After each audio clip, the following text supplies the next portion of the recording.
having another tool in your tool belt such as this could potentially save your life, because you'll see how incredibly warm it is. Hey friends, welcome back. I am Jason Salyer, and I'm up here in the woods behind my place. I call this the On3 habitat. And it's about 45 degrees, something like that this morning, really foggy. And it got me thinking about what the most likely cause of an emergency situation in a wilderness environment. And that's probably going to be most likely a fall of some sort where you roll an ankle, whack your head on a rock, something like that, that's going to make you immobile perhaps and leave you stranded somewhere and make a situation pretty tough. But even more likely than that is probably going to be hypothermia. It doesn't even have to be that cold. It could be 50, 60 degrees, maybe even 70 degrees, but with a little bit of water, a little bit of wind, and you can get hypothermic, and it happens all the time. But there's a lot of strategies that we can take to avoid that. It's not that difficult. And I'm going to just talk about a couple of them real quick. One is just going to be proper clothing. I think that goes really without being said, but avoid wearing cotton. Things are going to wick up that soak up that moisture and hold that water against you and fail to insulate you from the elements. Wool is amazing. Love it. Fleece like this is great. Dries super fast. Really warm, stuff like that. Make sure you're layering. Keeping your body dry from the inside out is really important too. Not sweating so much, and that's why layering is important. So when I get a little bit warm, I can shed that outside layer and keep myself from getting wet from the inside out. Fast drying pants like these that don't have much cotton in them are really good idea. And again, having the base layer of wool, merino wool base layer that's literally touching your skin, I think is a really big deal. And that's what I always recommend, and that's what I always do when I'm in well, I do that every day for the most part, but that's what I do for sure when I'm in a wilderness type setting where things could go south and I would have to be a lot more self-reliant. But I'm going to show you a couple quick tips and tricks that we can do. So let's say, whatever the scenario is, let's not get caught up in that, but let's say I'm getting really cold. It's raining, and I just I'm freezing my butt off. I'm shivering violently. I'm not quite to the stage where I've completely lost function. You don't want to get to that point. You need to stop before that happens and think it through, and don't panic. What I would do is I would do my best to generate my own body's heat. So I would do squats and push-ups and all that kind of stuff, if I'm still able to. If I'm injured for some reason, that's a whole different story. I need to have thought about this beforehand, and that's kind of why I'm talking about this to you.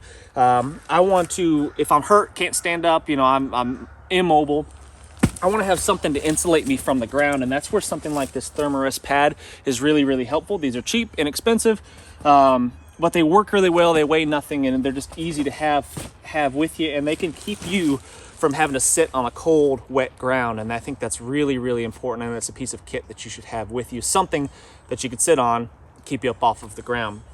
Next thing is having some sort of protective rain gear of sorts. Don't go into a wilderness setting without some way to protect yourself from the rain, snow, sleet, whatever it is. And my go-to, like if you've ever watched my videos, my go-to is usually a poncho. I like rain jackets and rain pants for some situations, but a poncho is just so versatile, it's hard for me to get past that, and I'll always carry one.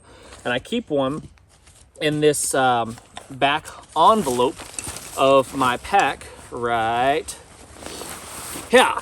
So I keep this poncho in here all the time so I can just get it out really quick, put it on if I need to, throw it up for a shelter, whatever.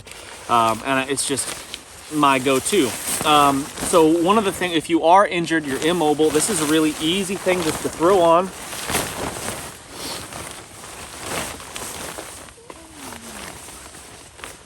I say easy as I fumble with it. To throw on over your head, drape it around you, lean up against a tree, put it all the way up over your feet, and you can just huddle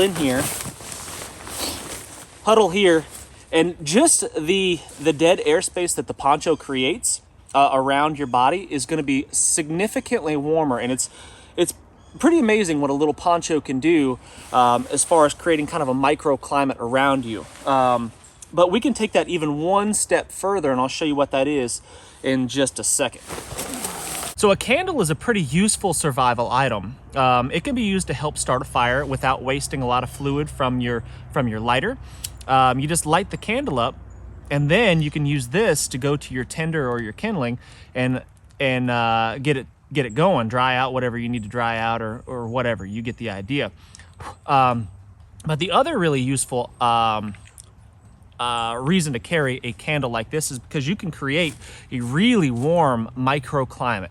Now, before we even do this, I totally understand. Don't even leave it in the comments because I don't want to see it. I know that there's a risk of, lighting your poncho on fire or melting it or whatever. Melting it's probably the worst that's going to happen. But I get that. I totally understand. But if it's a matter of dying of hypothermia and you're down to your last resource, you've tried everything else, you're injured, it's pouring down rain, it's 40 degrees outside, and you potentially will succumb to the elements any minute. Do anything and everything that you can, and having another tool in your tool belt such as this could potentially save your life, because you'll see how incredibly warm it is. Like I said, it's 40-45 degrees outside right now. And I'm going to show you the difference. I brought a small thermometer up here. I can show you the warmth inside of this poncho. So what I would do is I would just take any stick. It doesn't really matter. Take a stick and I burrow myself a little hole in the ground. I take my candle and I stick it in that ground so it's supported by itself. I don't have to worry about it. And I would light this puppy up, not beforehand, but after I'm in my poncho. So it's warmed up a little bit since I first came out. It's about, looks like 50 degrees right now. But again, remember, it doesn't have to be cold, that cold, to get hypothermic. 50 degrees, it's 100% possible. Happens all the time for someone to become hypothermic in 50 degrees. But anyway, I get inside my poncho, got my hood up, I'm tucked inside this thing. I'll even tuck my hands inside it, like so. I'll wrap this thing around my feet, and then I'll peek down inside of my poncho here so I can get a look at my candle. And I can get eyeballs on my candle and see what's going on, and I'll light this thing up.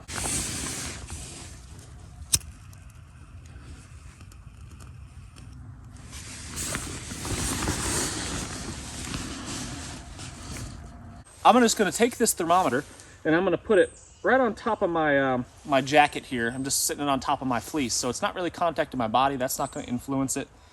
And I'm just going to sit in here and just enjoy the warmth. And I've got some ventilation here on the top. It's not completely sealed up, so I'm not going to asphyxiate myself by covering my head up inside of there. So I'm going to keep my head out so I can get some fresh air. But it's really warm in here already. I mean, it's too warm inside of this for the temperature that it is right now. Candles out before it cools down too much. Let's see if we can get you seeing it. There we go. Yeah, right at 70 degrees. So 20 degrees difference. And it was probably going to continue to warm in there. Again, last resort, you're really, really, really cold. You're starting to lose dexterity in your hands. You're shivering uncontrollably. Ankles rolled, legs broke, whatever it is. Getting inside of this thing is just going to be, it could really save a life. And that's no exaggeration. So I hope you enjoyed this quick little tip, guys. I really, really appreciate it. Make sure you hit that thumbs up, like, and subscribe. If you haven't done so already, make sure you leave us a comment. Tell me what you think about this method. Try it out. If you've done it before, let me know your thoughts on it. If you've ever been in a really hypothermic situation, how did you solve that problem? Do you know of anyone that's been in that situation, and how did they overcome it, or did they not overcome it? Let's hope that's not the case. So anyway, thanks for watching, guys. Hit that thumbs up. See you next time.